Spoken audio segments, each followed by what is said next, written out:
Hello, എല്ലാവർക്കും നമസ്കാരം. അറിവ് എന്ന എൻ്റെ പുതിയ വീഡിയോയിലേക്ക് എല്ലാവർക്കും സ്വാഗതം. ഇന്ന് ഞാൻ നിങ്ങളുമായി പങ്കുവയ്ക്കുന്നത് മുദ്രപ്പേപ്പറുമായി ബന്ധപ്പെട്ട വിഷയമാണ്. അതായത് സംസ്ഥാനത്ത് മുദ്രപത്രത്തിൻ്റെ ക്ഷാമം കൂടി വരികയാണ്. അതായത് ആവശ്യത്തിന് കിട്ടാനില്ല എന്ന് തന്നെ പറയാം. ഒരു മാസമായിട്ട് ചെറിയ തുകയുടെ സ്റ്റാമ്പ് പേപ്പർ തീരെ കിട്ടാനില്ല. ഏതായാലും സെൻട്രൽ സ്റ്റാമ്പ് ഡെപ്പോയിൽ സ്റ്റാമ്പ് തീർന്നുപോയി എന്നാണ് അറിയാൻ സാധിക്കുന്നത്. പക്ഷേ ഇതിൻ്റെ ക്ഷാമം ഒരുപാട് മാസങ്ങൾ മുന്നേ തന്നെ തുടങ്ങിയിട്ടുണ്ട്. ഇതുവരെ അതിനൊരു പരിഹാരമായിട്ടില്ല. ഈ ചെറിയ തുകയുടെ മുദ്രപ്പേപ്പറിനാണ് ഏറ്റവും കൂടുതൽ ക്ഷാമം. അതായത് 20 രൂപ, 50 രൂപ, അതുപോലെ തന്നെ 100 രൂപ ഇത്തരത്തിലുള്ള മുദ്രപ്പേപ്പറാണ് തീരെ കിട്ടാനില്ലാത്തത്. അതിന് നമുക്കൊരു പരിഹാരം എന്നുള്ള നിലയ്ക്ക് 20 രൂപയുടെ മുദ്രപ്പേപ്പർ ആവശ്യമുള്ള ആളുകൾ 450 രൂപ കൂടുതലായി കൊടുത്താൽ അവരുടെ കാര്യം നടക്കും. പക്ഷേ അവരുടെ കാര്യത്തിനാണല്ലോ പ്രാധാന്യം.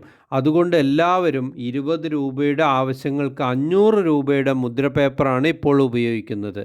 അതുപോലെ തന്നെ 50 രൂപയുടെയും 100 രൂപയുടെയും മുദ്രപ്പേപ്പറിനൊക്കെ ആളുകൾ ഉപയോഗിക്കുന്നത് 500 രൂപയുടെ മുദ്രപ്പേപ്പറാണ് ഇതുവരെ ഉപയോഗിച്ചു വരുന്നത്. ഇതിൻ്റെയൊക്കെ നേട്ടം സർക്കാരിന് തന്നെയാണ്. പൊതുജനങ്ങൾ പോക്കറ്റ് പൈസ ഇങ്ങനെ കാലിയായി പോവും. അത് ആവശ്യത്തിനല്ല, വെറുതെ സർക്കാരിൻ്റെ ഫണ്ടിലേക്കാണ് ഈ പൈസ പോകുന്നത്. അതുപോലെ തന്നെ ഇപ്പോൾ 500 രൂപയുടെയും ഇപ്പം കിട്ടാനില്ല, അതും തീർന്നുപോയി. ഇതിന് ആളുകളുടെ ക്ഷാമം കൂടിയപ്പോൾ അതും തീർന്നു. അപ്പോൾ അതിലും വലിയ സംഖ്യയാണ് ഈടാക്കുന്നത്. ഏതായാലും നമുക്കൊരു അത്യാവശ്യമായിട്ടൊരു രജിസ്ട്രേഷൻ നടത്തണം, അല്ലെങ്കിൽ ഒരു അപേക്ഷ കൊടുക്കണം. ഈ മുദ്രപ്പേപ്പറിൻ്റെ ക്ഷാമം തീരാൻ വേണ്ടി ആരും കാത്തു നിൽക്കില്ലല്ലോ. ഒരു ലൈസൻസ് പുതുക്കണം, അതുപോലെ തന്നെ ഒരു പഞ്ചായത്തിലൊരു ആവശ്യവുമായി ചെല്ലണം.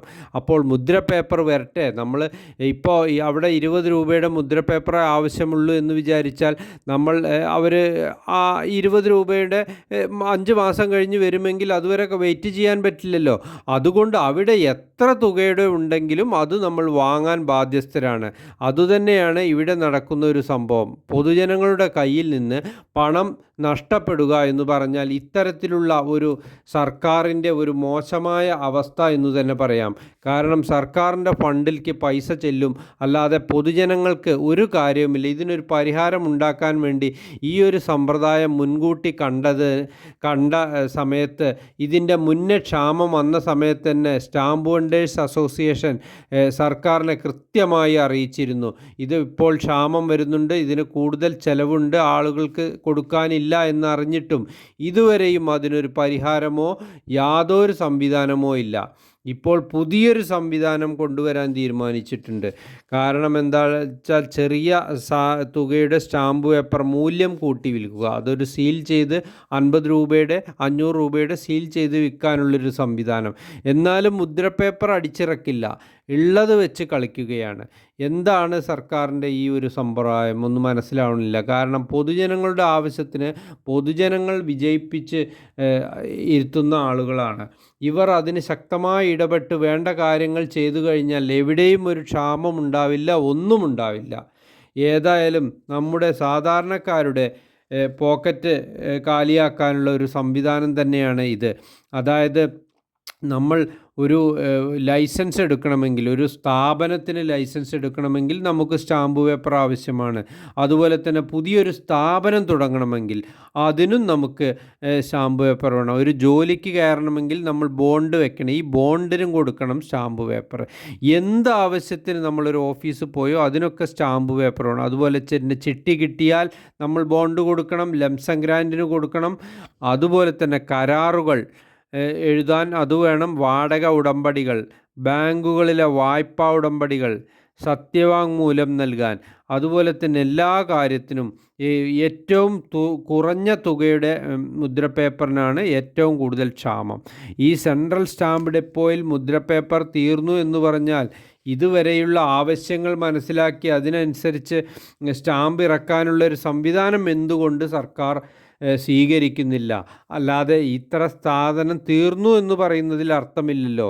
ഇപ്പോൾ തീരുന്നതിന് അതിനുള്ള സംവിധാനമുണ്ടല്ലോ. ഇത്ര സ്റ്റാമ്പ് മുദ്രപേപ്പർ തീരുകയാണെങ്കിൽ അതിനനുസരിച്ച് കൃത്യമായി സ്റ്റോക്ക് വെച്ച് പൊതുജനങ്ങളുടെ അത് പാവപ്പെട്ട ആളുകൾക്ക് മുദ്രപേപ്പർ 450 ഒരു 20 രൂപയുടെ സ്റ്റാമ്പ് പേപ്പർക്ക് 450 രൂപ അധികം കൊടുക്കണമെന്നാൽ പറഞ്ഞാൽ എന്താണ് അതിൻ്റെയൊക്കെ ഒരു മാനദണ്ഡം എന്ന് മനസ്സിലാവുന്നില്ല. ഇതിൻ്റെ മുമ്പേ തന്നെ സർക്കാരിൻ്റെ അടുത്ത് ഈ 1500ഓളം സ്റ്റാമ്പ് വെണ്ടർമാരുണ്ട് നമ്മുടെ സംസ്ഥാനത്തിൽ ലൈസൻസുള്ള. അവർ ഇതിനു വേണ്ടി ഇതിൻ്റെ ക്ഷാമം മുൻകൂട്ടി കണ്ട ശേഷം ഇത് അറിയിക്കുകയുണ്ടായി. പക്ഷേ അതിനൊരു പരിഹാരവും ഇതുവരെ ഉണ്ടായിട്ടില്ല. ഇപ്പോൾ ഉണ്ടായ ഒരു സംവിധാനം എന്ന് പറഞ്ഞാൽ മൂല്യം കൂട്ടി വിൽക്കുക. അതായത് 20 രൂപയുടെ സ്റ്റാമ്പ് പേപ്പറിൽ തന്നെ 500 രൂപ ഉപയോഗയോഗ്യമാക്കുക. അതുകൊണ്ട് എന്തുണ്ടായി? പുതിയ ഇത് അടിക്കേണ്ട, ഒന്ന് മാത്രം അടിച്ചാൽ മതി. എന്നാൽ ഇത് കോമൺ ആയിട്ട് ഇതിനൊരു സംവിധാനം കൊണ്ടുവന്നൂടെ? ഏത് വേണമെങ്കിലും ഇപ്പോൾ ഈ സ്റ്റാമ്പിംഗ് സംവിധാനം പോലെ അത് ചെയ്യുകയാണെങ്കിൽ നമുക്ക് കൃത്യമായി ആളുകളുടെ ബുദ്ധിമുട്ട് ഒഴിവാക്കാൻ സാധിക്കും. ഇത് എന്തുകൊണ്ട് അവിടെ സ്റ്റാമ്പ് തീർന്ന സമയത്ത് അതിനുള്ള നടപടികൾ സ്വീകരിക്കുന്നില്ല? അറിയാതെയാണെങ്കിൽ പോട്ടെ, ഈ വിവരം മുൻകൂട്ടി കണ്ട് സ്റ്റാമ്പ് വെണ്ടേഴ്സ് അസോസിയേഷൻ അറിയിക്കുക കൂടി ചെയ്തിരുന്നു. എന്നിട്ടും ഇതുവരെയും അതിനൊരു പരിഹാരം കണ്ടെത്താനായില്ല. ഏതായാലും എന്ത് സംഭവിച്ചാലും പൊതുജനങ്ങൾക്ക് ക്ഷീണം വരുന്ന ഒരു കാര്യം തന്നെയാണ്. 20 രൂപയ്ക്ക് 450 രൂപ കൊടുക്കണം എന്ന് പറഞ്ഞാൽ 10 പ്രാവശ്യമെങ്കിൽ എത്രയായി പൈസ? നമ്മളൊന്ന് കൂട്ടി നോക്കിയാൽ 10 പ്രാവശ്യം പറഞ്ഞാൽ 5000ൻ്റെ അടുത്ത് രൂപയായി. എന്താ പറയുക?